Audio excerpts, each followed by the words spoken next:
Counting of geometrical isomerism. तो लिख देते हैं 1 मिनट, काउंटिंग ऑफ या फिर calculation of number of geometrical isomerism.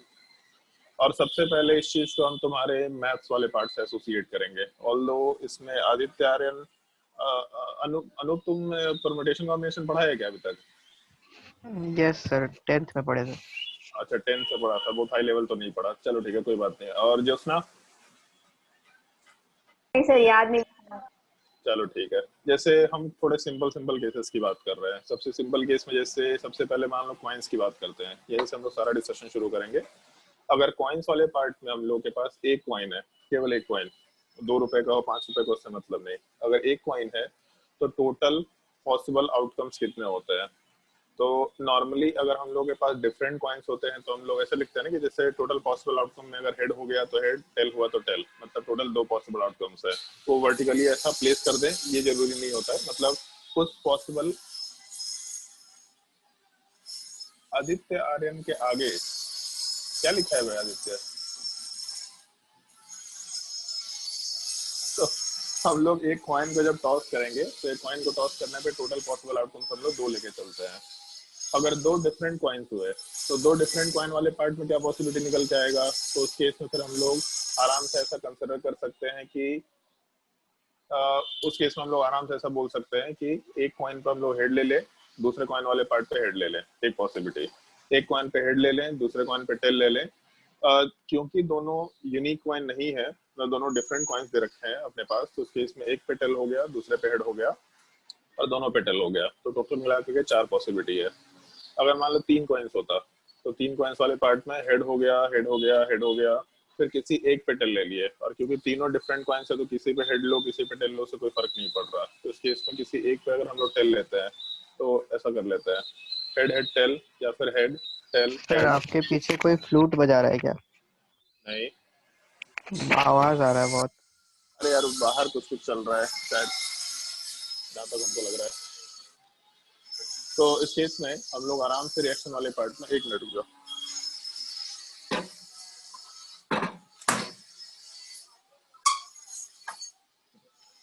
तो इस केस में हम लोग आराम से टेल हेड हेड आराम से लेकर के चल सकते हैं। फिर उसके बाद एक टेल्स की पॉसिबिलिटी हम लोग कंसिडर कर चुके हैं, तो इसके आगे वाले पार्ट में हम लोग 2 टेल्स और एक हेड रखेंगे। तो इस केस में हेड टेल टेल, उसके अलावा फिर टेल हेड टेल या फिर टेल टेल और हेड मेंशन किया, और उसका तीनों में टेल्स मेंशन कर दिए। तो टोटल मिला के अगर नंबर ऑफ पॉसिबिलिटी काउंट करें तो 1 2 3 4 5 6 7 8। तो अगर डिफरेंट कॉइन था तो पहले वाले केस में 10th क्लास में भी 2 to the power 1 आराम से 2 पॉसिबिलिटी, दूसरे वाले केस में 2 to the power 2, तीसरे वाले केस में 2 to the power 3, इस टाइप से पॉसिबिलिटी काउंट कर सकते हैं। इसी चीज में हम लोग थोड़ा बहुत मॉडिफिकेशन कर सकते हैं। जैसे अगर मान लीजिए सेकंड केस है कि हम लोग के पास 2 कॉइन्स हैं बट वो दोनों कॉइन सेम है। सेम होने का मतलब मान लो 2 रुपीज का सेम कॉइन, एकदम आइडेंटिकल कॉइन है। तो अगर आइडेंटिकल कॉइन रहेगा तो टोटल पॉसिबल आउटकम्स क्या निकल के आएंगे? तो अब जैसे मान लो दोनों कॉइन्स को हम लोग बस ऐसा रैंडमली उछला रहे, ये नहीं कि हम लोग पहले एक कॉइन को टॉस किए फिर दूसरे कॉइन को टॉस किए, बस दोनों कॉइन को हाथ में लिए और उछालते चले जा रहे हैं। तब इस केस में दोनों पे हेड आया, टेल हेड हो सकता है, हेड टेल हो सकता है और टेल टेल हो सकता है। तो इस केस में हेड हेड यूनिक पॉसिबिलिटी है, टेल टेल यूनिक पॉसिबिलिटी है, लेकिन टेल हेड और हेड टेल ये दोनों यूनिक पॉसिबिलिटी नहीं है, क्योंकि दोनों कॉइन्स आइडेंटिकल है। हमको पता नहीं चलेगा कि कौन से पे हेड है कौन से पे टेल है। तो ये दोनों मिला के एक पॉसिबल आउटकम्स माने जाएंगे, मतलब टोटल 3 आउटकम्स बोले जा सकते हैं। तो अगर हम लोगों का नंबर ऑफ कॉइन्स बिल्कुल यूनिक था, डिफरेंट था, तो हम लोग का सारा पॉसिबिलिटी काउंट हुआ।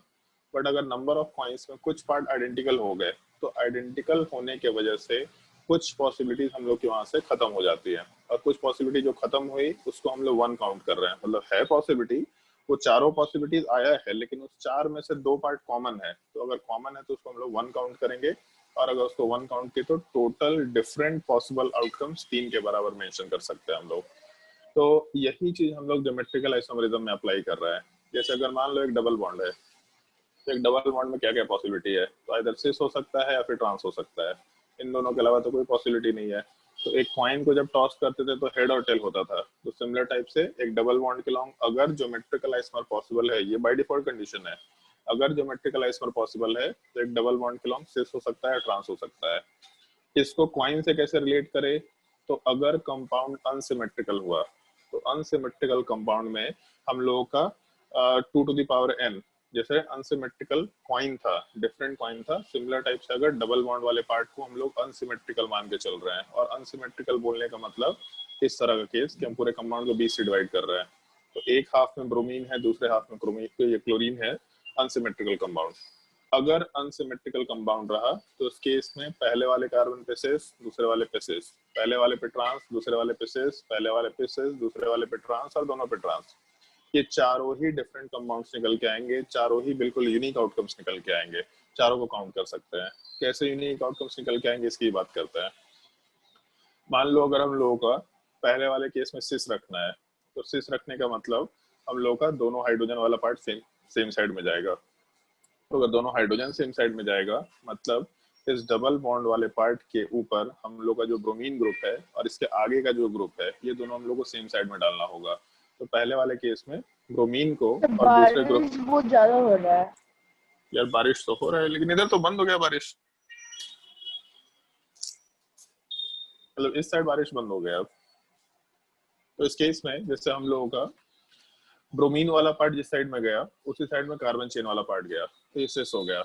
और फिर उसके बाद इस डबल बॉन्ड से जो कार्बन अटैच्ड है उससे फिर से डबल बॉन्ड है, तो इस केस में हम लोग ऐसा आराम से मेंशन कर सकते हैं कि इसके आगे वाले पार्ट में जो डबल बॉन्ड है उस पे भी हम लोग सिस स्ट्रक्चर बनाना है।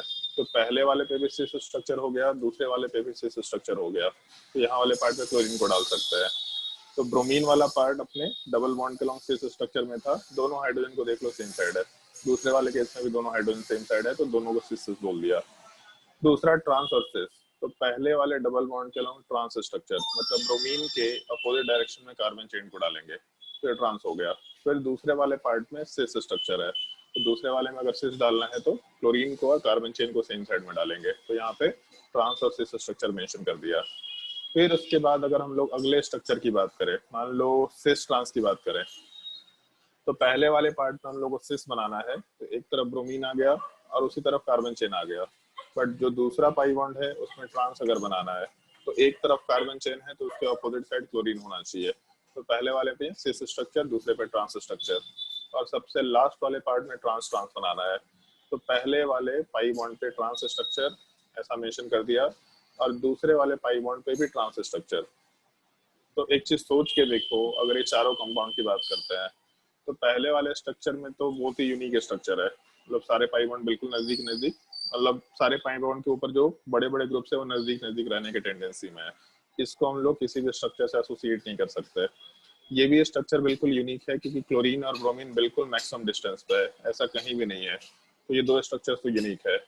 इन दोनों स्ट्रक्चर्स में हम लोगों का ब्रोमीन वाले पार्ट का क्लोरीन से डिस्टेंस, ब्रोमीन वाले पार्ट का क्लोरीन से डिस्टेंस सेम टाइप का है, इसमें कोई दिक्कत नहीं है। लेकिन एक डिफरेंस है, ब्रोमीन वाले पार्ट का तो जो आवाज नहीं आ रहा है। अरे यार, बाकी लोगों को भी दिक्कत हो रहा है क्या आवाज में? आ रहा है सर। यस सर, बारिश आवाज चेक कर तुम्हारे रहे हैं। आ ही तुम्हारे रहा है। तरफ, तुम्हारे तरफ बहुत ज्यादा तेज बारिश हो रहा है क्या आज है? Yes sir. चलो ठीक है, मतलब अगर दिक्कत हो रहा होगा तो फिर रिकॉर्डिंग सुनना पड़ेगा तुमको, बाकी लोगों को दिक्कत। इधर बारिश बंद हो गया, उधर मेरे हिसाब से बारिश बंद हो जाएगा, मतलब हमको ऐसा लगता है। ठीक है, मेरे तरफ बंद हो गया है तो फिर उसके हाँ तरफ भी वही हो बोल जाएगा रहे जल्दी। उसके उस अरविंद की तरफ बंद हो गया, मेरे तरफ बंद हो गया, तो धीरे धीरे आगे बंद हो जाएगा। चलो ध्यान दो। तो इस केस में जैसे ब्रोमीन से क्लोरीन का डिस्टेंस दोनों में बराबर है, इसमें दिक्कत नहीं है। लेकिन ब्रोमीन से अटैच पाई बॉन्ड के रिस्पेक्ट में अगर बात करें तो जो कार्बन का डिस्टेंस है ये पहले वाले में हम लोग के पास कम है, सॉरी ज्यादा है पहले वाले में, जबकि दूसरे वाले पार्ट में कम है। तो दोनों स्ट्रक्चर सेम तो नहीं है। और सबसे पहली बात ये कि अगर दोनों स्ट्रक्चर सेम होते तो दोनों स्ट्रक्चर को एग्जैक्टली हम लोग एक दूसरे के ऊपर डाल सकते थे। तो अगर मान लो इस कंपाउंड को, इस सेकंड स्ट्रक्चर को इस थर्ड कंपाउंड के ऊपर डालने की कोशिश करें, तो थर्ड कंपाउंड के ऊपर एग्जैक्टली फिट होने का मतलब ये है कि एक बॉन्ड के लॉन्ग जो भी स्ट्रक्चर जैसे हैं वैसे ही दूसरे में मिलना चाहिए। तो जिस पाई बॉन्ड पे पहले वाले केस में ट्रांस स्ट्रक्चर है उसमें ब्रोमीन वाला पार्ट और कार्बन है, जबकि दूसरे वाले पार्ट में ट्रांस स्ट्रक्चर पे हम लोग के पास क्लोरीन वाला पार्ट और कार्बन दे रखा है। तो इसलिए ये दोनों सेम नहीं हो सकता, दोनों स्ट्रक्चर यूनिक है। बट अगर मान लो कि एक सिमेट्रिकल कंपाउंड की बात करें, chlorine CH double bond CH CH double bond CH और क्लोरीन। और इस स्ट्रक्चर में काउंटिंग करिए। काउंटिंग इसलिए सिखा रहे हैं क्योंकि जैसे कभी भी अगर सवाल ऐसा पूछा find the total number of geometrical isomer, तो कोई फॉर्मूला अप्लाई मत करना, कभी फॉर्मूला भूल के भी अप्लाई मत करना। नीट के एग्जाम को अगर छोड़ दें तो नाइम्स के एग्जाम में कभी फॉर्मूला अप्लाई किया जाता है, मेंस एडवांस में फॉर्मूला अप्लाई नहीं किया जाता है। तब हमेशा काउंटिंग किया करना, क्योंकि फॉर्मूला के ऊपर जो बेस सवाल है वो रिएक्शन मैकेनिज्म का पार्ट होगा। एक सवाल देगा और पूछेगा इसका प्रोडक्ट बताओ इंक्लूडिंग ज्योमेट्रिकल आइसोमर, तब उस केस में फॉर्मूला याद रहना चाहिए। लेकिन अगर सवाल सीधा ये पूछा find the total number of geometrical isomer, तो बहुत घटिया सवाल नहीं पूछने वाला है। फिर उस सवाल में डेफिनेटली कुछ कॉमन केसेस, कुछ सिमेट्रिकल स्ट्रक्चर का पार्ट आएगा जिसको तुमको खुद से स्ट्रक्चर बना के ड्रॉ करना होगा। तो इसलिए काउंटिंग करने अच्छे से आना चाहिए। अगर मान लो ये 4 पॉसिबिलिटीज की बात करते हैं तो इसमें भी सेम चीज, पहले पे सेस, दूसरे पे सेस, पहले पे ट्रांस, दूसरे पे सेस, पहले पे ट्रांस, सॉरी पहले पे सेस, दूसरे पे ट्रांस और दोनों पे ट्रांस। तो ये 4 पॉसिबिलिटीज आ गया।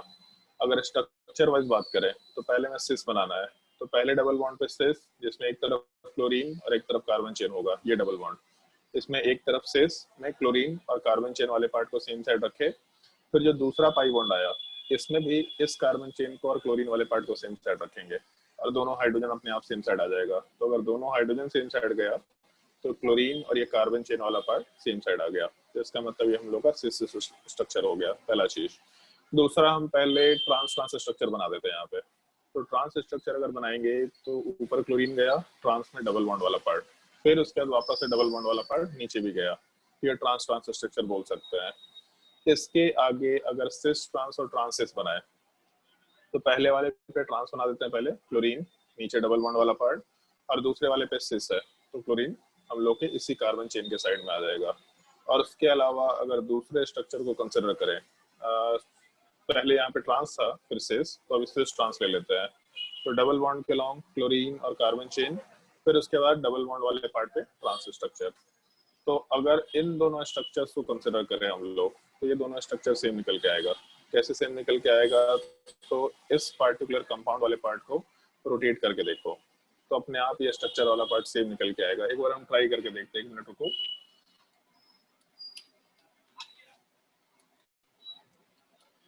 मान लो अगर ये कंपाउंड दे रखा है तो इस कंपाउंड वाले पार्ट में अगर मेरे पास रोटेशन का ऑप्शन है, बेसिकली फ्लिपिंग का ऑप्शन है, तो हम लोग शायद ये चीज कर पाए। फ्लिपिंग का ऑप्शन है, हाँ है, रोटेट नहीं, फ्लिप हॉरिजॉन्टल, ये चीज।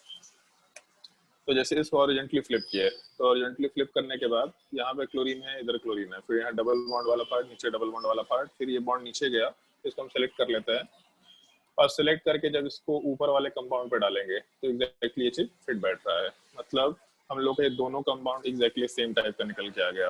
तो ये जो कंपाउंड यहाँ पे दे रखा था पहले और ये जो दूसरा वाला पार्ट हम लोग जिसको बनाए थे, तो पहले वाले केस में हम लोग के पास ट्रांस सिस था, जबकि दूसरे वाले केस में सिस ट्रांस बनाए थे। लेकिन वो जो सिस ट्रांस था वो भी रोटेट होकर के एग्जैक्टली सेम ही कंपाउंड में कन्वर्ट हो गया। तो इसका मतलब ये दोनों कंपाउंड आपस में अलग नहीं है, स्पेस में भी इनका ओरिएंटेशन सेम है। अगर स्पेस में ओरिएंटेशन सेम है तो इसको हम लोग 1 मान के ही चलेंगे, इसको अलग अलग काउंट नहीं करेंगे। तो इसका मतलब है कि हम लोग के स्ट्रक्चर के काउंटिंग में एक ये यूनिक स्ट्रक्चर है, एक ये यूनिक स्ट्रक्चर है और एक ये यूनिक स्ट्रक्चर है। टोटल मिला करके इन 4 पॉसिबिलिटीज में से हम लोग एक को रिजेक्ट कर दिए, केवल एक काउंटिंग किए और बाकी 2 को काउंटिंग किए। टोटल मिला के 3 पॉसिबिलिटीज निकल के आया। तो अगर सिमेट्रिकल स्ट्रक्चर रहा तो उसमें कुछ कुछ स्ट्रक्चर्स को हम लोग रिमूव कर दिया करते हैं, बट उसमें भी अगर सिमेट्रिकल स्ट्रक्चर इस टाइप का रहेगा तो यहाँ फॉर्मूला अप्लाई कर सकते हैं। तो अगर सवाल आएगा तो इतना सिंपल सिमेट्रिकल स्ट्रक्चर नहीं आएगा। जैसे अरविंद एक सवाल पूछा था ये कंपाउंड का, इसमें कितने ज्योमेट्रिकल आइसोमर होंगे, नाइट्रोजन के ऊपर CH3, नाइट्रोजन के ऊपर CH3। तो इस तरह का सवाल आज तक आया नहीं है, बट आराम से पूछा जा सकता है। हाँ, ये हम लोग डिस्कस किए थे क्लास में। तो जैसे इसमें अगर काउंटिंग करें तो कैसे काउंटिंग करें, कोई फॉर्मूला नहीं है कहीं पे, इसमें स्टीरियो सेंटर वाला पार्ट हम लोग अप्लाई नहीं कर सकते। तो इस तरह का सिमेट्रिकल स्ट्रक्चर की अगर ढंग से सोचो तो यहाँ पे भी सिमेट्रिकल स्ट्रक्चर है, यहाँ से अगर डिवीजन करें तो सिमेट्रिकल स्ट्रक्चर है, यहाँ से डिवीजन करें तो भी सिमेट्रिकल स्ट्रक्चर है, यहाँ से डिवीजन करें तो भी सिमेट्रिकल स्ट्रक्चर है। तो जब केवल एक जगह से सिमेट्रिकल स्ट्रक्चर था तभी हम लोग उसमें से एक स्ट्रक्चर रिजेक्ट हो गया। तो जब 3 जगह से सिमेट्रिकल स्ट्रक्चर होगा तो फिर और ज्यादा कंफ्यूजन हो जाता है। इस तरह के केस में कोई फॉर्मूला अप्लाई नहीं करते, इस केस में हम लोग केवल काउंटिंग करते हैं। तो काउंटिंग कैसे कर सकते हैं, तो एग्जैक्टली वही सिस ट्रांस के बेसिस पे काउंटिंग कर रहे हैं। उसमें भी क्योंकि स्ट्रक्चर 3 डायमेंशन में बहुत अजीब टाइप का दे रखा है, तो हम लोग ऐसा कर सकते हैं कि पहले एक को रेफरेंस लेंगे, हमेशा ऐसा ही काम करना, पहले एक को रेफरेंस लेंगे और दूसरे को चेंज करेंगे, फिर दूसरे को रेफरेंस लेंगे, पहले को चेंज करेंगे, फिर बाकी दोनों को रेफरेंस लेकर के तीसरे को चेंज करेंगे। इस टाइप से काम कर रहे होते हैं। तो यहाँ पे जैसे हम काउंटिंग में ऐसा कंसिडर किए तो उस टाइम पे कि मान लो ये नीचे वाला पार्ट है, अगर इस चीज को कंसिडर करें केवल, तो नीचे वाले पार्ट के रिस्पेक्ट में हम लोगों का जो लोन पेयर वाला पार्ट है, अगर उस चीज को कंसिडर किया जाए और CS3 को, तो एक पॉसिबिलिटी ये हो सकता है कि CS3 वाला पार्ट हम लोग के प्लेन में कम डिस्टेंस पे हो गया, एक पॉसिबिलिटी। ऊपर वाले पार्ट को हम छेड़छाड़ नहीं कर रहे हैं। दूसरी पॉसिबिलिटी ये कंसिडर कर सकते हैं कि हम लोग के नाइट्रोजन के रिस्पेक्ट में जो CS3 वाला पार्ट है उसमें एक तो अपने जगह पे रहा, बट दूसरा CS3 वाला पार्ट अपोजिट डायरेक्शन में चला गया, ये सेकंड पॉसिबिलिटी। तीसरी पॉसिबिलिटी ये कंसिडर करके चल ले रहे हैं कि दोनों का दोनों जो CS3 वाला पार्ट है वो मैक्सिमम डिस्टेंस पे चला गया, मतलब दोनों लोन पेयर वाला पार्ट प्लेन में नजदीक आ गए। तो ये 3 पॉसिबिलिटी हमको दिख रहा है जो हम कंसिडर कर सकते हैं आराम से। बट अगर मान लो कि इन 3 पॉसिबिलिटी के हिसाब से हम लोग ऊपर वाले स्ट्रक्चर की बात करें, तो पहले तो हम 2 के हिसाब से काउंटिंग किए, तो ये 3 डिफरेंट पॉसिबिलिटीज निकल के आया। इसमें एक पॉसिबिलिटी और हो सकता है कि नाइट्रोजन का जो CS3 यहाँ ऊपर किए इसको नीचे रख देते हैं और दूसरे को दूसरे साइड लेके चले जाते हैं, बट उससे कोई फर्क नहीं पड़ना है, मेरे हिसाब से सेम रहेगा क्योंकि सिमेट्रिकल स्ट्रक्चर है। अब ऊपर वाले नाइट्रोजन पे जो CS3 है वो CS3 आइदर लेफ्ट साइड या फिर राइट साइड में जाएगा। तो यही 2 पॉसिबिलिटी है, आइदर लेफ्ट साइड में ग्रुप को डालो या राइट साइड में ग्रुप को डालो। कहीं भी डालेंगे कोई फर्क तो पड़ नहीं रहा अपने को, कहीं पे भी CS3 डालो, सिमेट्रिकल है दोनों तरफ, तो इसका मतलब है कि आराम से हम लोग किसी एक जगह पे CS3 को डाल देते हैं और लोन पर किसी एक जगह चला गया। दूसरे वाले केस में अगर हम लोग नाइट्रोजन वाले पार्ट को कंसिडर करें, तो इस बार अगर लेफ्ट साइड में CS3 को डालेंगे तो थोड़ा अलग स्ट्रक्चर है, क्योंकि लेफ्ट साइड में CS3 डालने पे इन दोनों का डिस्टेंस कम होगा। और अगर फिर इसका राइट साइड वाला स्ट्रक्चर लेके चलता है, तो ये स्ट्रक्चर नाइट्रोजन के ऊपर CS3, उसके अलावा डबल बॉन्ड नाइट्रोजन इसके ऊपर CS3, डबल बॉन्ड नाइट्रोजन इसके ऊपर राइट साइड में CS3, तो एक ये स्ट्रक्चर निकल के आ गया। और तीसरे वाले पार्ट में अगर CS3 को डालेंगे तो दोनों कार्बन एग्जैक्टली सिमेट्रिकल टाइप का है, बी से डिवीजन करने पे, तो किसी भी साइड में CS3 डालो कोई फर्क नहीं पड़ रहा। तो टोटल हमको 4 स्ट्रक्चर दिखाई दिया जो हम लोग काउंट कर सकते हैं। अब एक चीज सोच के देखते हैं, जैसे नाइट्रोजन वाले पार्ट के ऊपर CS3 कम डिस्टेंस पे है और दूसरा एक का डिस्टेंस थोड़ा मतलब मिड है, मतलब टोटल 3 डिस्टेंसेस है यहाँ पे, एक बिल्कुल कम डिस्टेंस हो गया, एक ये मीडियम डिस्टेंस हो गया और ये मैक्सिमम डिस्टेंस हो गया। तो इस केस में मिनिमम डिस्टेंस वाला पार्ट प्लस ये मिड डिस्टेंस वाला पार्ट हम लोग कंसिडर करके चल रहे हैं। तो दूसरे स्ट्रक्चर में भी तो यही चीज है, यहाँ पे मिनिमम डिस्टेंस वाला पार्ट है प्लस यहाँ पे मिड डिस्टेंस वाला पार्ट लेके चल रहे हैं। एक से डिस्टेंस ज्यादा होगा, एक से डिस्टेंस मिड होगा, तो यहाँ पे भी एक से डिस्टेंस मिड है, एक से डिस्टेंस ज्यादा है अपने पास। इसका मतलब हम लोग भले ही इसको अलग स्ट्रक्चर के जैसा काउंट कर रहे थे, लेकिन पहले स्ट्रक्चर के जैसा ही ये स्ट्रक्चर आ गया, इसको हम लोग को रिजेक्ट करना पड़ेगा। मान लो इसके बाद हम लोग इस पॉसिबिलिटी की बात करते हैं, तो एक से डिस्टेंस यहाँ पे मिनिमम है और दूसरा उसके अलावा एक से डिस्टेंस मिड हो गया, ऐसा बोल करके हम लोग चल रहे हैं, एक से डिस्टेंस मैक्सिमम हो गया। तो एक मिनिमम डिस्टेंस, एक मिड डिस्टेंस, एक मैक्सिमम डिस्टेंस, ये दोनों पहले वाले में काउंट कर चुके थे। एक मिनिमम डिस्टेंस, एक हम लोग का मैक्सिमम डिस्टेंस और एक मिड डिस्टेंस, मतलब ये भी स्ट्रक्चर एग्जैक्टली सेम है, कोई डिफरेंस नहीं है।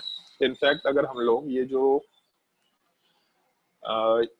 ये स्ट्रक्चर है थर्ड नंबर, इस थर्ड नंबर वाले स्ट्रक्चर को अगर हम लोग 120 डिग्री रोटेट कर दें, तो 120 डिग्री क्लॉकवाइज रोटेट करेंगे, तब उस केस में ये CS3 वाला पार्ट यहाँ जाएगा, ये CS3 वाला पार्ट यहाँ आएगा और ये CS3 नीचे जाएगा, ये पहला स्ट्रक्चर निकल के आ जाएगा।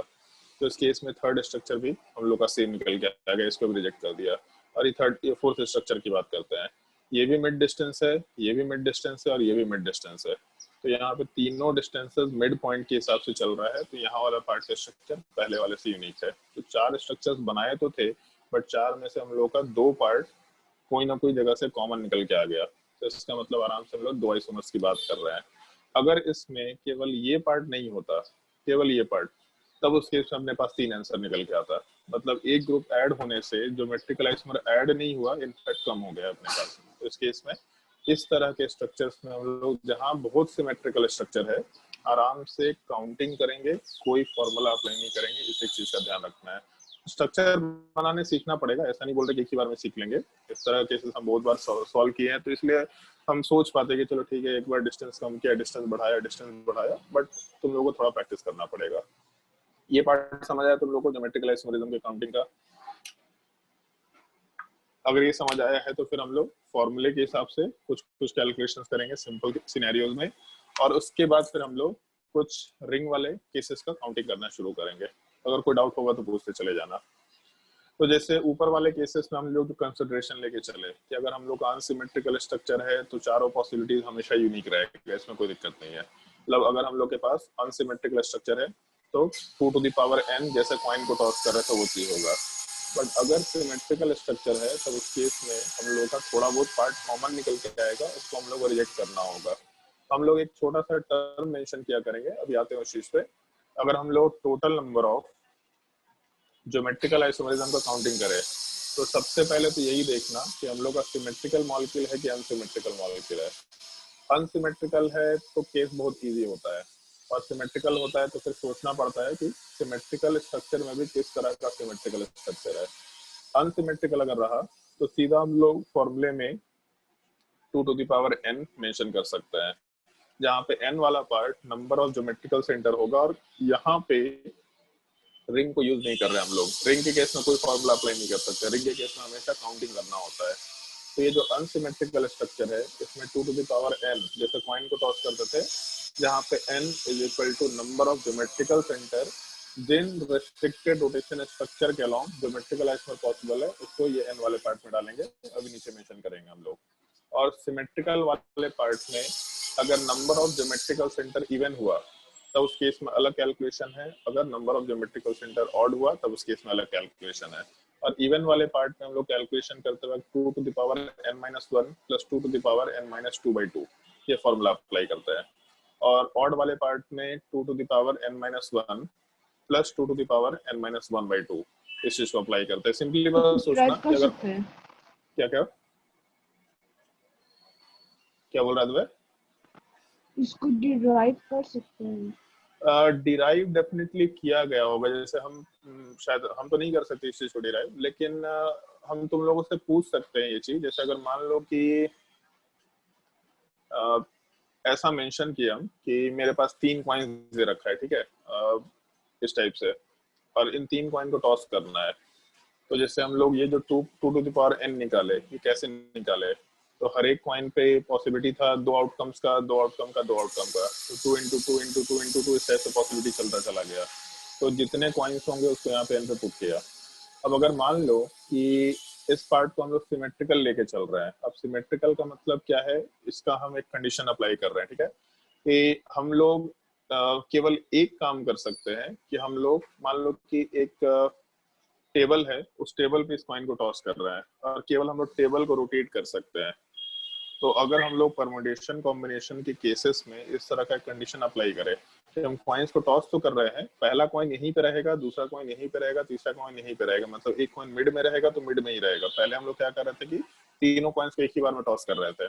अभी हम लोग एक कॉइन को टॉस किए, दूसरे कॉइन को टॉस किए, तीसरे कॉइन को टॉस किए, और उसमें कंडीशन अप्लाई कर दिए कि ये जो तीनों कॉइन्स थे ये एक सीक्वेंस में ही टॉस हो रहे हैं, लेकिन इस चेयर को हम लोग रोटेट कर सकते हैं। मतलब बेसिकली जो लेफ्ट वाला पार्ट है वो राइट साइड में जा सकता है, राइट वाला पार्ट लेफ्ट साइड में जा सकता है। तब उस केस में टोटल पॉसिबल आउटकम्स कितने होंगे। तो इस तरह के कंडीशनल पार्ट में हम लोग कुछ चीज को रिमूव कर पाएंगे, तो कुछ चीज को रिमूव करना पड़ेगा। तो टोटल जो 2 टू द पावर n है, इसमें से कुछ कंडीशंस को हम लोग अगर हटाते हैं तब उस केस में कुछ और पार्ट निकल के आएगा। तो वो एग्जैक्टली क्या हो सकता है वो हम नहीं बता सकते, मतलब किस तरीके से कंडीशन डिफाइन कर सकते हैं। डेफिनेटली लोगों ने डिफाइन किया होगा तभी ये चीज फॉर्मूले में आया है, बट हम लोग इसको किस तरीके से कर सकते हैं ये हमको नहीं पता। शायद तुम लोग ज्यादा बेटर बता पाएगा इस चीज को, कि तुमने परमुटेशन कॉम्बिनेशन अच्छे तरीके से पढ़ा है, या फिर अंकुर सर से पूछ के देखना कि इस तरह के कंडीशन में हम लोग ये फॉर्मूला डिराइव करके ला सकते हैं क्या, क्योंकि फॉर्मूला डिराइव ही किया गया है तब यहाँ पे आया है।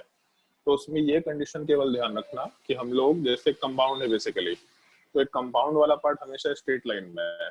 हम लोग के पास पॉसिबिलिटी क्या होता है कि कार्बन चेन हम लोग एक एंड से शुरू करें या दोनों दूसरे एंड से शुरू करें, कोई दिक्कत नहीं है, मतलब उस कंपाउंड को केवल घुमाने का ऑप्शन है और कुछ करने का ऑप्शन नहीं है। तो बेसिकली एक सीक्वेंस में सारे कॉइन्स प्लेस्ड हैं, और उस क्वाइंस वाले पार्ट में हम लोग केवल एक काम कर पा रहे हैं कि हम लोग इस पूरे टेबल को ऐसा रोटेट कर पा रहे हैं और इसके अलावा कुछ नहीं कर पा रहे। तो अगर उसमें सारे डिफरेंट क्वाइन है कोई फर्क नहीं पड़ेगा। अगर क्वाइन सेम निकल के आ गए तो कुछ सीक्वेंसिंग पे फर्क पड़ेगा। कैसे फर्क पड़ेगा ये चीज हम नहीं सोच पाएंगे, ठीक है। तो इस केस में हम लोग का अगर सिमेट्रिकल पार्ट रहा तो सिमेट्रिकल में अगर n वाला पार्ट मतलब नंबर ऑफ ज्योमेट्रिकल सेंटर अगर इवन रहा तब उस केस में 2 to the power n-1 plus 2 to the power n-2/2 आराम से बोल सकते हैं। और अगर इवन रहा तो सिंपली ध्यान रखना n-2/2। और अगर n वाला पार्ट ऑड रहा मतलब number of geometrical centres odd रहा तो उस केस में n-1/2 करके फॉर्मूला कैलकुलेट कर सकते हैं। जैसे अगर मान लो कि ऊपर हम लोग जो कैलकुलेशन किए थे ये सेकंड वाले केस में, तो सेकंड वाले केस में यहाँ पे बोले थे हम लोग कि 4 में से 2 आउटकम सेम है, तो यहाँ से फॉर्मूले में आराम से वैल्यू अपना 3 निकल के आ गया। तो हम लोग यहाँ पे फॉर्मूला अप्लाई करके देख लेते हैं। अगर मान लो Cl दे रखा CH double bond CH CH double bond CH और Cl, तो सबसे पहला चीज ये कंपाउंड सिमेट्रिकल है क्योंकि बीच से डिवीजन करने पे 2 इक्वल पार्ट मिल रहा। और उसके बाद एक ज्योमेट्रिकल सेंटर पॉसिबल है, दूसरा ज्योमेट्रिकल सेंटर पॉसिबल है, मतलब दोनों डबल बॉन्ड के लॉन्ग ज्योमेट्रिकल आइसोमरिज्म पॉसिबल है। n में केवल उन्हीं पार्ट को लेना होता है जो हम लोग का ज्योमेट्रिकल आइसोमर को पॉसिबल करा पा रहा है। तो n is equal to number of geometrical centers बोल सकते हैं हम लोग आराम से। आगे जाने के बाद इसी चीज को हम लोग स्टीरियो सेंटर बोलेंगे, बट ज्योमेट्रिकल सेंटर और स्टीरियो सेंटर में थोड़ा डिफरेंस है। ऑप्टिकल आइसोमरिज्म में वो डिफरेंस पता चलेगा जब हम लोग कंप्लीट स्टीरियो आइसोमर्स का काउंटिंग करेंगे। तो टोटल मिलाकर के n इक्वल टू 2 हो गया। सिमेट्रिकल कंपाउंड है n इक्वल टू 2 मतलब इवन वाले पार्ट का फॉर्मूला है is equal to 2 to the power n-1 मतलब 2 to the power 2-1 plus 2 to the power n-2/2। तो 2-2/2 इसके हिसाब से 0 हो गया, तो ये वैल्यू तो 1 निकल के आ गया। और पहले वाले केस में 2 to the power 1 मतलब 2 निकल के आ गया, आराम से वैल्यू 3 लिख सकते हैं हम लोग। तो अगर हम लोग काउंटिंग शुरू करेंगे तो इस फॉर्मूले से आराम से कैलकुलेशन किया जा सकता है। देखना पड़ेगा कि कंपाउंड सिमेट्रिकल है या कंपाउंड अनसिमेट्रिकल है, तो उसके हिसाब से कैलकुलेशन आसानी से किया जा सकता है। इनफैक्ट डबल बॉन्ड वाले पार्ट का क्योंकि फॉर्मूला बड़ा स्ट्रीमलाइन में होता है तो इस केस में सोचना ही नहीं होता है, और इस केस में सोचना नहीं होता है। बट रिंग के केस में हम लोग को स्ट्रक्चर बना के ही काम करना होता है। रिंग के केस में हम लोग कभी भी फॉर्मूला अप्लाई नहीं कर सकते, तो हम लोग ये फॉर्मूले को नॉर्मली नेग्लेक्ट करके ही चलते हैं क्योंकि जब स्टीरियो किसका आवाज आ रहा है बार-बार? यार पता नहीं बगल में कुछ कंस्ट्रक्शन का वर्क चल रहा है शायद इस वजह से हो रहा है।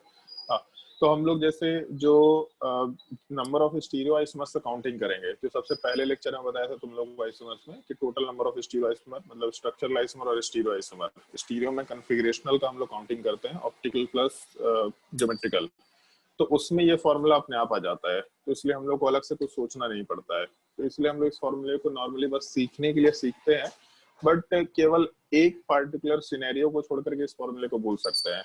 क्योंकि अगर रिंग रहा तो रिंग में फॉर्मूला अप्लाई नहीं करना है, अगर सिमेट्रिकल टाइप का बहुत सारा सिमेट्री आया तो फॉर्मूले को अप्लाई नहीं करना है। तो बेसिकली एकदम सिंपल स्ट्रक्चर तो कोई नहीं पूछने जा रहा कि इसमें ज्योमेट्रिकल आइसोमर बताओ। इतना तो हम लोग अगर सवाल जैसे मान लो सॉल्व भी करते कि find the number of stereo isomers in the product, तो इससे बड़ा स्ट्रक्चर आता ही नहीं है। तो ये तो हम लोग ऐसे ही याद रख सकते हैं कि 2 डबल बॉन्ड है इसका मतलब 4 होगा, सिमेट्रिकल है तो 3 होगा, कहानी खत्म। तो इसलिए फॉर्मूला बहुत इंपॉर्टेंस मत देना, या मालूम होना चाहिए फॉर्मूला।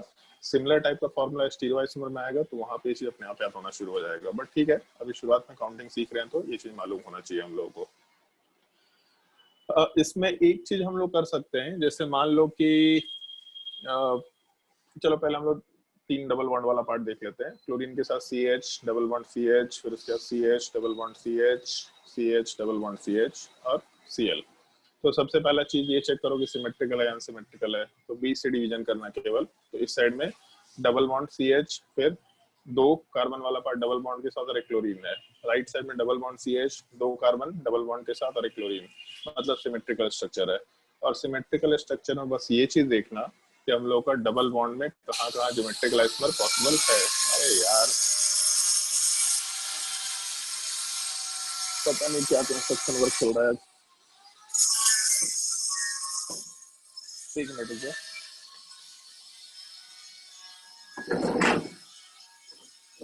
तो जैसे अगर मान लो कि इस तरह का कंपाउंड दे रखा है, तो कंपाउंड वाले पार्ट में हम लोग आराम से ऐसा कंसिडरेशन लेते हुए चल सकते हैं। क्या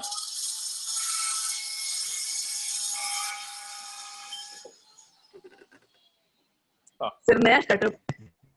अरे नहीं, कंस्ट्रक्शन वर्क किसी और जगह पे चल रहा है। नया स्टार्टअप का मजाक चल रहा है कि बैठे बैठे स्टार्टअप कर लेंगे। चलो, तो इस केस में जैसे 3 डबल बॉन्ड है, तो बस ये चेक करना होगा हम लोगों को कि हम लोग के कौन कौन से अल्कीन पे हम लोग का ज्योमेट्रिकल आइसोमर पॉसिबल है। तो जैसे अगर पहले वाले पार्ट की बात करते हैं, तो पहले वाले पार्ट में एक डबल बॉन्ड है, एक तरफ हाइड्रोजन और क्लोरीन है, दूसरी तरफ हाइड्रोजन और ये पूरा ग्रुप है। मतलब हम लोग का कंडीशन फुलफिल हो रहा है, ज्योमेट्रिकल आइसोमर पॉसिबल है यहाँ पे। दूसरे वाले डबल बॉन्ड को ले, तो हाइड्रोजन और ये ग्रुप है, हाइड्रोजन और ये दूसरा ग्रुप है, यहाँ भी ज्योमेट्रिकल आइसोमर पॉसिबल है। तीसरे वाले पाई बॉन्ड को ले अगर, तो हाइड्रोजन और ये पूरा कार्बन चेन, हाइड्रोजन और क्लोरीन, यहाँ भी ज्योमेट्रिकल आइसोमर पॉसिबल है। इसका मतलब हम लोग के तीनों पाई बॉन्ड के लॉन्ग ज्योमेट्रिकल आइसोमर पॉसिबल है। तो अगर हम लोगों का ज्योमेट्रिकल आइसोमर वाला पार्ट पॉसिबल होगा, तो n equal to 1, n equal to 2, n equal to 3 हो गया। और क्योंकि सिमेट्रिकल था, तो आराम से ऑड वाला फॉर्मूला लगा सकते हैं। ऑड वाले फॉर्मूले को लगाने का मतलब है 2 to the power 3 minus 1 plus 2 to the power 3 minus 1 by 2 mention कर सकते हैं। तो यहाँ से 2 टू द पावर 2 निकल के आएगा, मतलब 4 हो गया, और यहाँ से 2 टू द पावर 1 मतलब 2 हो गया। टोटल 6 आइसोमर निकल के आ सकता है, ऐसा हम लोग आराम से बोल सकते हैं। कैसे 6 आइसोमर निकल के आएगा अगर काउंटिंग करें, तो सबसे पहला पार्ट काउंटिंग का अगर हम लोग काउंट करेंगे, तो पहले डबल बॉन्ड पे सिस हुआ, दूसरे पे सिस हुआ, तीसरे पे सिस हुआ, किसी एक पे ट्रांस रखते हैं। तो सिस लिए, ट्रांस लिए, सिस लिए, या फिर सिस सिस ट्रांस ले लिए, या फिर ट्रांस सिस सिस मेंशन कर दिए। फिर उसके अलावा हम लोगों का अगला काउंटिंग हो जाएगा जिसमें 2 ट्रांस हो जाएगा, तो ट्रांस ट्रांस सिस मेंशन कर सकते हैं, या फिर ट्रांस सिस ट्रांस मेंशन कर सकते हैं, या फिर सिस ट्रांस ट्रांस मेंशन कर सकते हैं, और इसके बाद सब में ट्रांसमेशन कर देते हैं। तो इन सब केसेस में अगर हम यूनिक केसेस की बात करें, तो पहले एक बार खुद से सोच के देखो कि इन सारे केसेस में बिल्कुल यूनिक केसेस कौन से होंगे, और फिर हम मेंशन करते हैं कि कौन कौन से यूनिक केसेस हो सकते हैं। पहले खुद से सोच के देखना कि इन 8 केसेस में कौन कौन से यूनिक केसेस होंगे।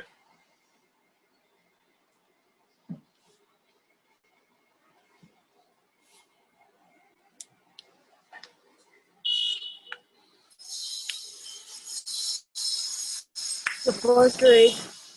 8 केसेस में फर्स्ट वाला तो यूनिक रहेगा और 8 वाला यूनिक रहेगा। सिस सिस ट्रांस ट्रांस ट्रांस, ऐसा तो कहीं हो नहीं सकता। थोड़ा क्या है नीचे करिए ना। नीचे? यस सर, कंपाउंड देखना था। तो ये दोनों तो यूनिक केसेस रह गया। अब उसके बाद यूनिक केसेस क्या क्या निकल के आएंगे, ये हम लोग को अगर कंसिडर करना सर है तो क्या 4 क्या यूनिक कंसिडरेशन केस लेके रहेगा। चलते हैं। 4 यूनिक केस रहेगा। ऐसे यहाँ सिस ट्रांस सिस दे रखा है, और इसके जैसा कोई दूसरा सिनेरियो निकल के आएगा क्या?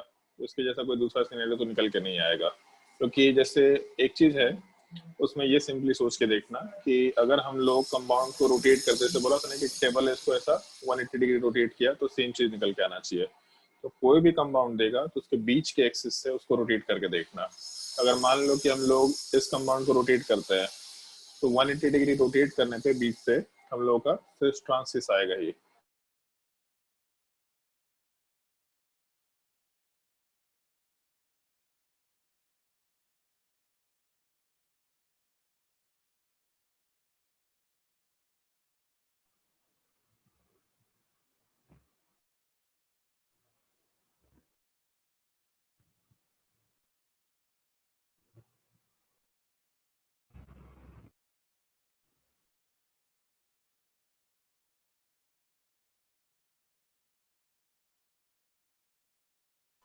हेलो। Hello. हम लोग, यार मेरा नेट डिस्कनेक्ट हो गया है क्या? सर अभी कुछ देर के तो आवाज सर कट वो गया था। वीडियो रुक गया। हाँ, मेरा नेट डिस्कनेक्ट हो गया, 1 मिनट, नेट गायब हो गया।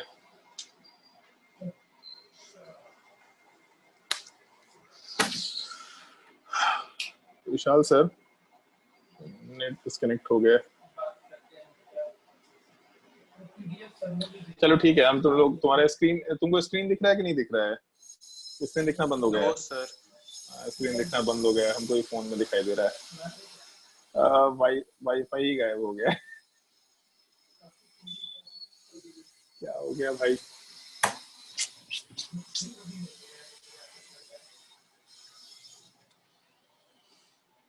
कैसे ऑनलाइन क्लासेस पॉसिबल है? ऑनलाइन क्लासेस पॉसिबल ही नहीं है।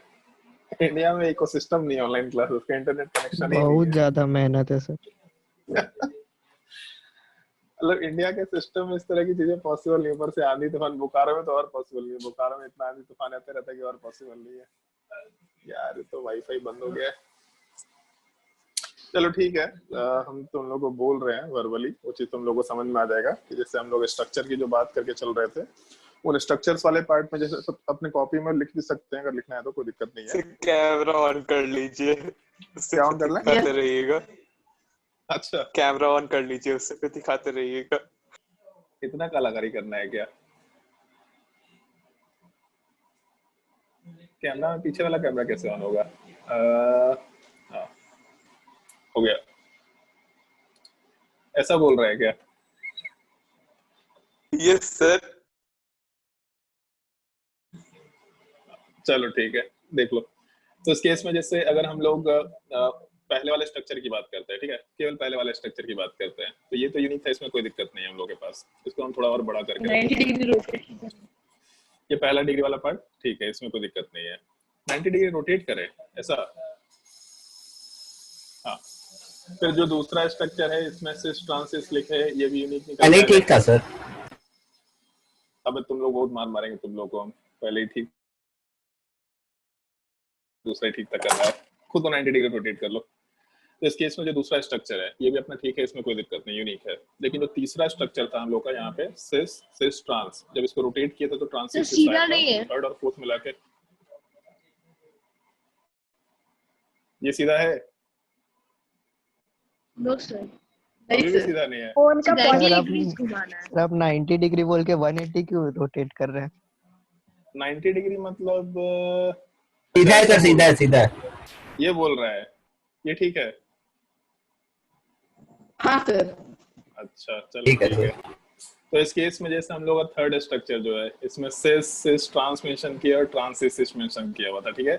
तो सिस सिस ट्रांस स्ट्रक्चर और हम लोग का जो है ट्रांसिस वाला स्ट्रक्चर दे रखा है, अगर इन सब को कंसिडर करें तो एक मिनट रुक जाओ। तो इस केस में सिस सिस ट्रांस स्ट्रक्चर और ट्रांस सिस स्ट्रक्चर ये दोनों सेम निकल के आएगा, तो इसको 1 काउंट करेंगे हम लोग। ओवरऑल यहाँ पे 1 काउंटिंग हो जाएगा। फिर उसके नीचे ट्रांस ट्रांस सिस स्ट्रक्चर दे रखा है और उसके बाद फिर ट्रांस सिस ट्रांस दे रखा है। तो जैसे एक चीज सोच के देखते हैं, ट्रांस सिस ट्रांस अगर साइड में इस चीज को लिख रहे हैं हम, ट्रांस सिस ट्रांस दे रखा, अगर इस चीज को रोटेट करेंगे तो रोटेट करने पे तो हम लोग को ट्रांस सिस ट्रांस ही मिलेगा, और ऐसा स्ट्रक्चर कहीं भी नहीं था। इसका मतलब ये भी यूनिक स्ट्रक्चर है, इसको हम यूनिक स्ट्रक्चर के काउंटिंग में रख लेते हैं। लेकिन हम लोग का स्ट्रक्चर नंबर जो 5 है, ये 5 वाले पार्ट में हम लोग के पास ट्रांस ट्रांस और सिस दे रखा है, और हम लोग स्ट्रक्चर नंबर 7 वाले पार्ट में सिस ट्रांस ट्रांस दे रखा है। तो अगर ट्रांस ट्रांस सिस है उसको हम लोग रोटेट किए तो हम लोग का सिस ट्रांस ट्रांस बन के आएगा। मतलब स्ट्रक्चर नंबर 5 वाला पार्ट और स्ट्रक्चर नंबर 7 वाला पार्ट हम लोग एक स्ट्रक्चर काउंट कर सकते हैं। तो यहाँ पे 3 और 4 मिलके एक हो गया, हम लोग का 5 और 7 मिलकर के एक हो गया, और स्ट्रक्चर नंबर 8 तो हम लोग अलग से काउंट कर ही रहे थे। तो हम लोग का स्ट्रक्चर नंबर 1 वाला पार्ट बिल्कुल यूनिक स्ट्रक्चर था जो सबसे ऊपर मेंशन किया। दूसरा स्ट्रक्चर यूनिक था, तीसरा और चौथा मिलाकर के एक स्ट्रक्चर हो गया, 3 हो गया। फिर स्ट्रक्चर नंबर 6 यूनिक था, 5 और 7 मिलाकर के एक स्ट्रक्चर हो गया, और 8 वाला पार्ट एक स्ट्रक्चर हो गया। तो जो 3 और 4 था वो दोनों मिलाकर के एक स्ट्रक्चर हुआ, तो 8 में से एक कम कर दो। फिर 5 और 7 मिलाकर के दोनों मिला के भी एक स्ट्रक्चर हुआ, तो उसमें से भी एक स्ट्रक्चर कम कर दो। तो टोटल मिलाकर के हम लोग के पास 6 यूनिक स्ट्रक्चर आ रहा है, जिसको हम लोग ऊपर फॉर्मूले से भी काउंट किए थे। यहाँ पे 4 + 2 6 वाला फॉर्मूला आराम से काउंटिंग करते हुए चले थे।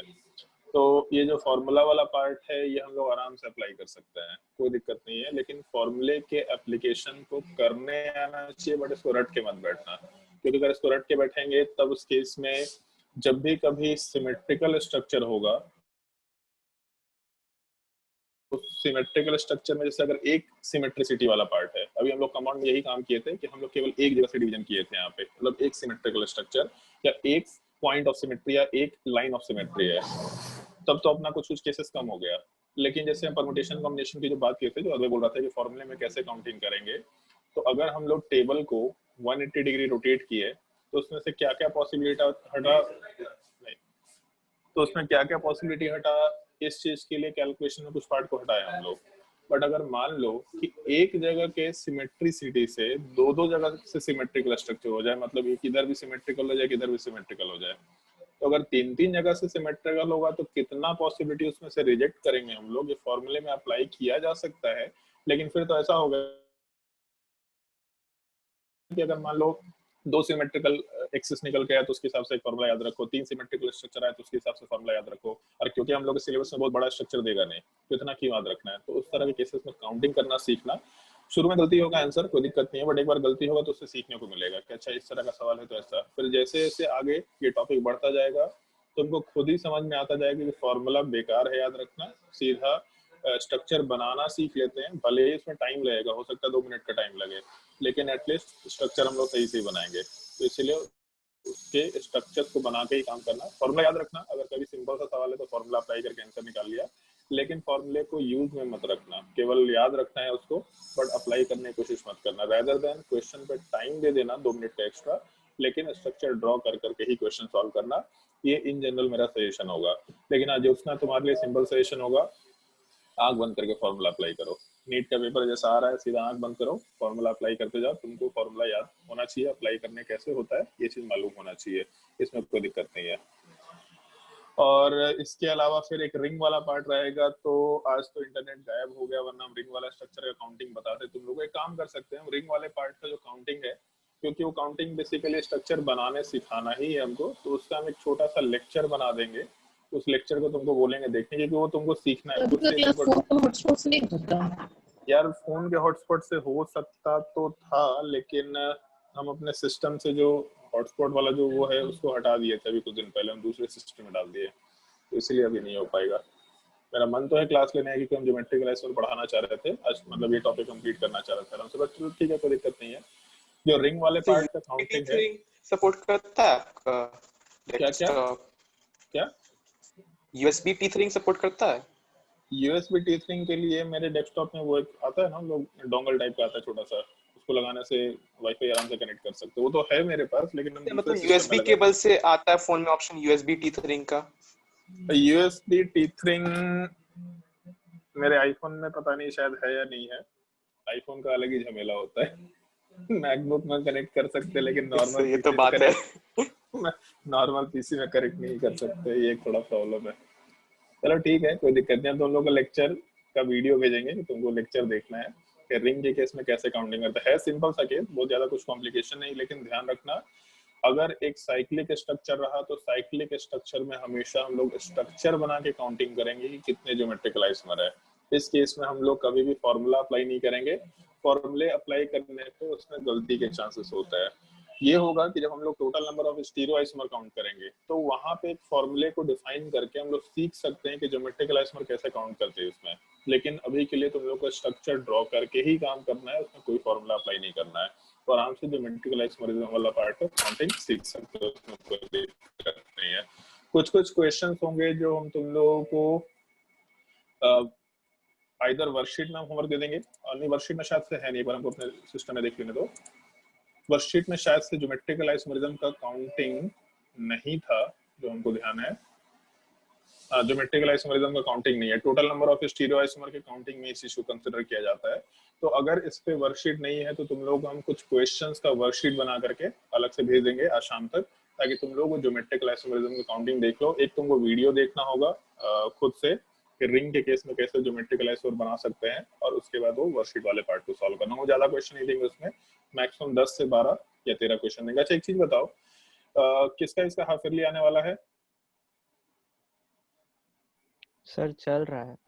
अच्छा चल रहा है, तो तुम लोगों के लिए तो लोड नहीं है, 11th वालों के लिए कोई लोड नहीं है। अदवै तुम्हारा हाफ ईयरली? प्रियांश का हाफ ईयरली आने वाला है, कब है हाफ ईयरली प्रियांश? 28 तारीख से। 26 है उसका। 28 तारीख से। और Aditya Aryan? Last week of October. इसका डिसाइड नहीं हुआ है। अदवै आवाज आ रहा है तुमको? 1 तारीख। 1 तारीख। अच्छा मतलब सबका उसी टाइम से है क्या? तो चलो ठीक है, एक बार हम अभिषेक सर से डिस्कस कर लेते हैं। अगर तुम लोगों का एक वीक का छुट्टी देना होगा तो हम दे सकते हैं, कोई दिक्कत नहीं है। इनफैक्ट जो भी तुम लोगों का डीपीपी और ये सब चीज बचा हुआ है, जो 11-12 वालों को सॉल्व करना है, तो 11-12 वालों के लिए छुट्टी रहेगा 4-5 दिन, 6 दिन, 10-7 दिन का।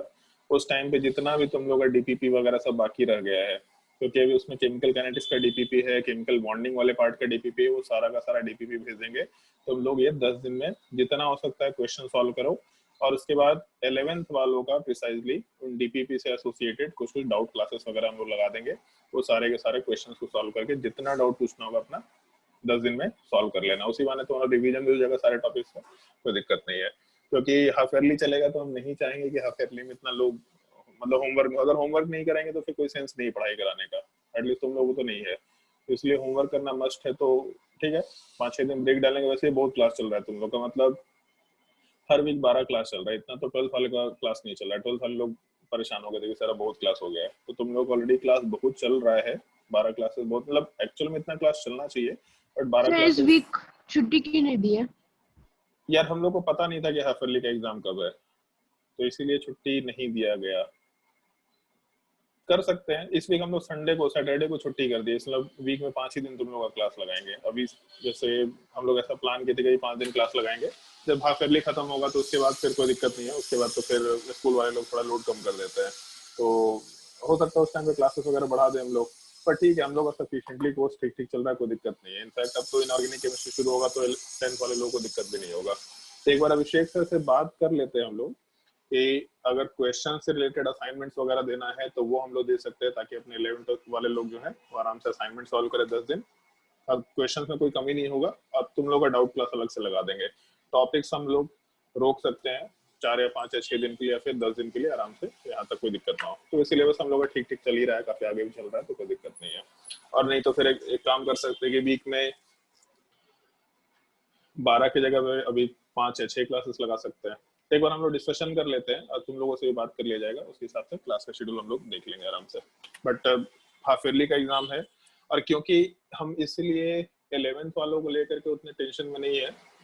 बोर्ड का एग्जाम है 10th क्लास का, और इस बार क्या होगा मार्च में नहीं मालूम पड़ रहा है कि वो इन्हीं इंटरनल्स के बेसिस पे मार्क्स देंगे कि क्या करेंगे, एग्जैक्टली नहीं मालूम पड़ रहा। तो रिस्क नहीं लेना हम प्रीफर करेंगे बिल्कुल भी 10th क्लास के स्टूडेंट्स के लिए। अगर 12th क्लास के स्टूडेंट्स हो तो उनके लिए भी रिस्क नहीं लेते, 10th वालों के लिए रिस्क नहीं लेना चाहेंगे हम। तो इसीलिए थोड़ा इस चीज को कंसिडर करते हैं हम लोग। हम लोग को नहीं पता था हाफ ईयरली वाला चीज, बट तुम लोग को आज शाम तक बता दिया जाएगा।